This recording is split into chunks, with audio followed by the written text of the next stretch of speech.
প্ৰথম গুৰু হয় মা। আদি গুৰু সদায় মা হয়। মায়ে সংস্কাৰ দিয়ে। দ্বিতীয় গুৰু হয় দেউতা।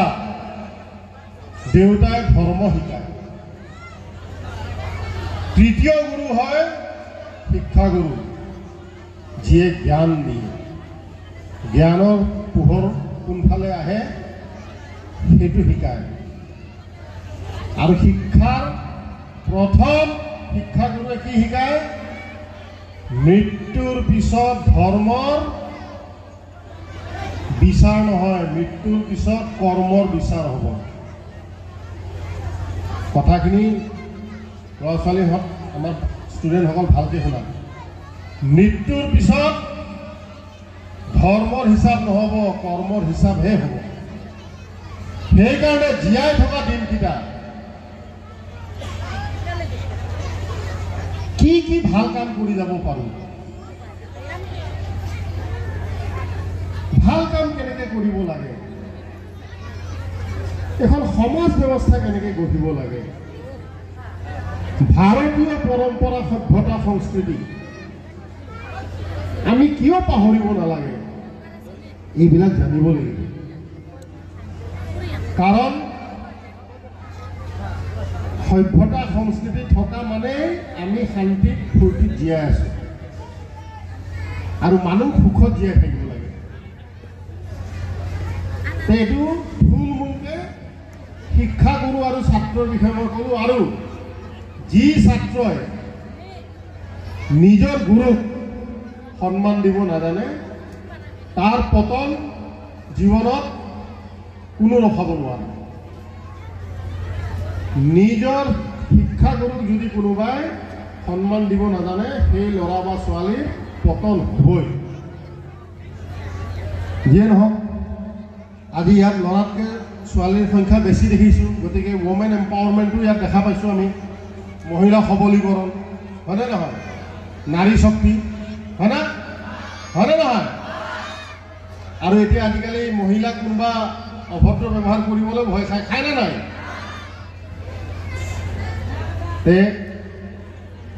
ভাৰত চৰকাৰ, অসম চৰকাৰ, ডক্টৰ হিমন্ত বিশ্ব শৰ্মা, নৰেন্দ্ৰ মোদী ডাঙৰীয়া তেখেতসকলে মহিলাক সশক্তিকৰণ দিছে। ইয়ে নহওক, সেইটো ৰাজনীতিৰ লগত জড়িত কৰিব নালাগে, সেইটো এটা বেলেগ বিষয়। এতিয়া যদি মই কওঁ আজিকালি চাউল চুৰ নাই, আছে নেকি আজিকালি চাউল চুৰ? আছে? আপোনালোকক কওক, চাউল চুৰ আছে? ধান চুৰ আছে? 2014 আগত আছিল নে নাই? চোৰ ডাকাইত আছে? চব খতম। যিয়ে নহওক, আমাৰ ষ্টুডেণ্ট হিচাপে ডিচিপ্লিন লাইফ এটাৰ ফাৰ্ষ্ট ষ্টেপ হয় পাংচুৱেলিটি। শৃংখলাবদ্ধ জীৱনৰ প্ৰথম চিৰিটোৱে হৈছে, প্ৰথম ষ্টেপটোৱে হৈছে সময় নিষ্ঠতা। Punctuality is not only about being on time. It is about respecting your own commitment. সময় নিষ্ঠতাটো সময়ত অহাটোৱে নুবুজায়। মই কথা দিছোঁ ইমানটা বজাত আহি পাম, আহি পোৱাটো কাৰণ মই মোৰ কথা ৰাখিছোঁ। Punctuality is the most effective approach to get a positive first response. Punctual হ'লে কি হয়, ল'ৰা ছোৱালীৰ জীৱনৰ কাৰণে, ছাত্ৰ ছাত্ৰীৰ কাৰণে এইটো আটাইতকৈ গুৰুত্বপূৰ্ণ বিষয়। পাংচুৱেলিটি হ'লে ডিচিপ্লিন লাইফ এটাত আমি আগবাঢ়ি যাব পাৰোঁ। যিয়ে নহওক, ইতিমধ্যে কৈছে আমাৰ এইটো নামটো আপুনি ক'লে নহয়, নাম এই উছমান গনিৰ নামটো এনেকুৱা নাম যে ইলেকশ্যনতে গণ্ডগোল লাগি গৈছিল। ইলেকশ্যনতো গণ্ডগোল বাদেই দিয়ক, তাক মই দিল্লী লৈ গৈছিলোঁ। তাৰ হোটেলত যেতিয়া নামটো কৈছিলোঁ, মুবাৰক মোহাম্মদ আবু উছমান গনি, কৈছে তেল কা কুঁৱা হে কে ইছকে পাছ। কাৰণ এইবিলাক নামটো চাউদি আৰবিয়াত, ডুবাইত থাকে, যাৰ তেলেৰ কুঁৱা থাকে, হয় নে নহয়? যিয়ে নহয়, আপুনি বৰ সুন্দৰ কথা কৈছে। তেলৰ কুঁৱাটো নাই, হয়নে নহয়? যিয়ে নহওক, আৰু আজি ইয়াত অহাৰ কাৰণে মোৰ এইটোৱে ভাল লাগিছে, মই এজন ফিজিক্সৰ ডক্টৰেট হয়। APJ আব্দুল কালাম আমাৰ এজন ৰোল মডেল হ'ব। আৰু যদি এই নামটো মই উসমানক কৈছোঁ, এই তগৰে মানে যাইমো না, ডিচিপ্লিন থাকে না, আমি মানে যাইমো এত টাইম আমার নষ্ট হইব, কথা কেউ শুনবই না, খালি কেলকেল কেলকেল করে থাকবো, কারণ আমার কথা কেউ বুঝতেই পারবো না। ওসমান হাত পায়ে ধরছে, নাম শুনে আছে আমি আইছি, ডক্টর এপিজে আব্দুল কালাম নাম শুনে আইছি, যাতে আমি কোনোদিন আসতাম না।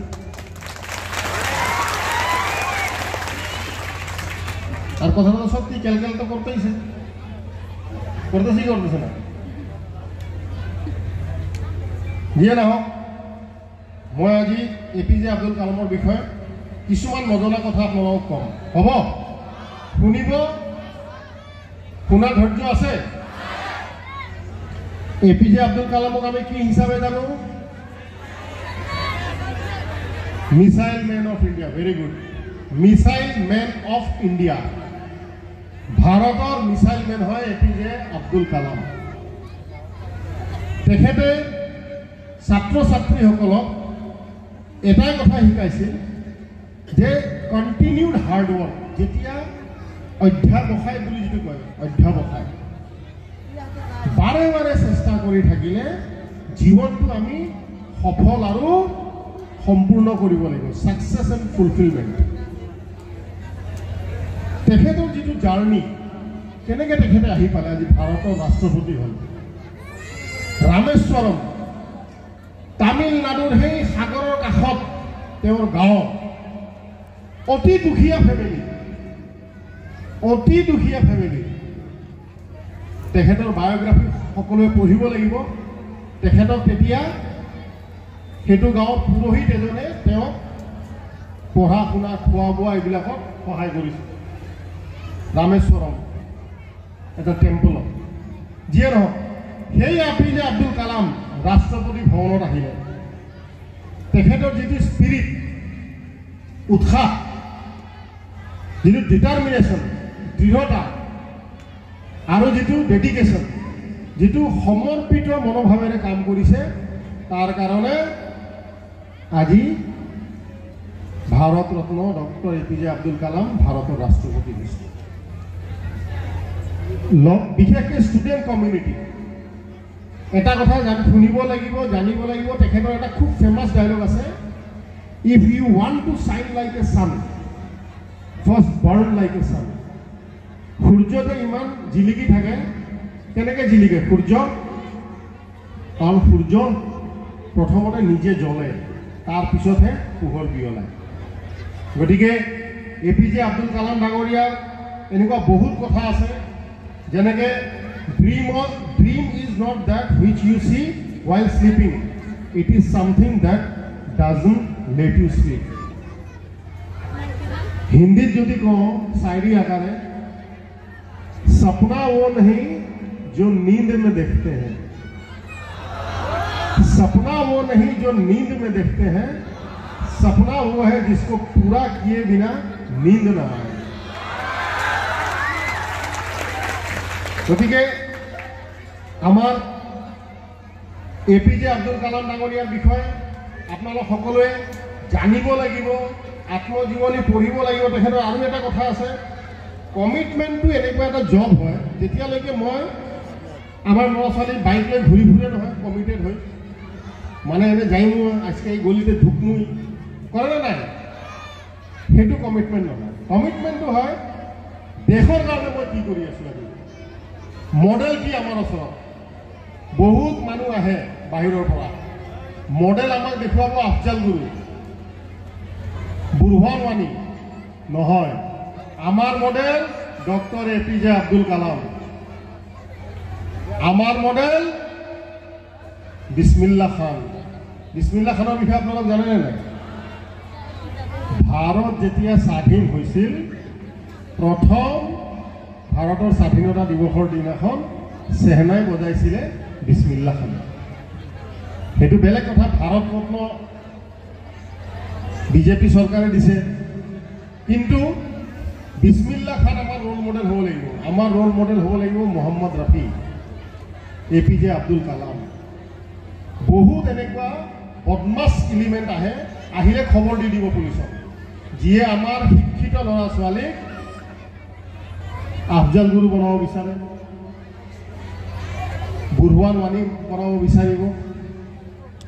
আমি সেইবিলাকৰ পৰা সাৱধান হ'ব লাগিব আৰু সেইটো প্ৰতিজন শিক্ষাগুৰুৱে নিজৰ শিক্ষকক বুজাব লাগিব। এইটো এটা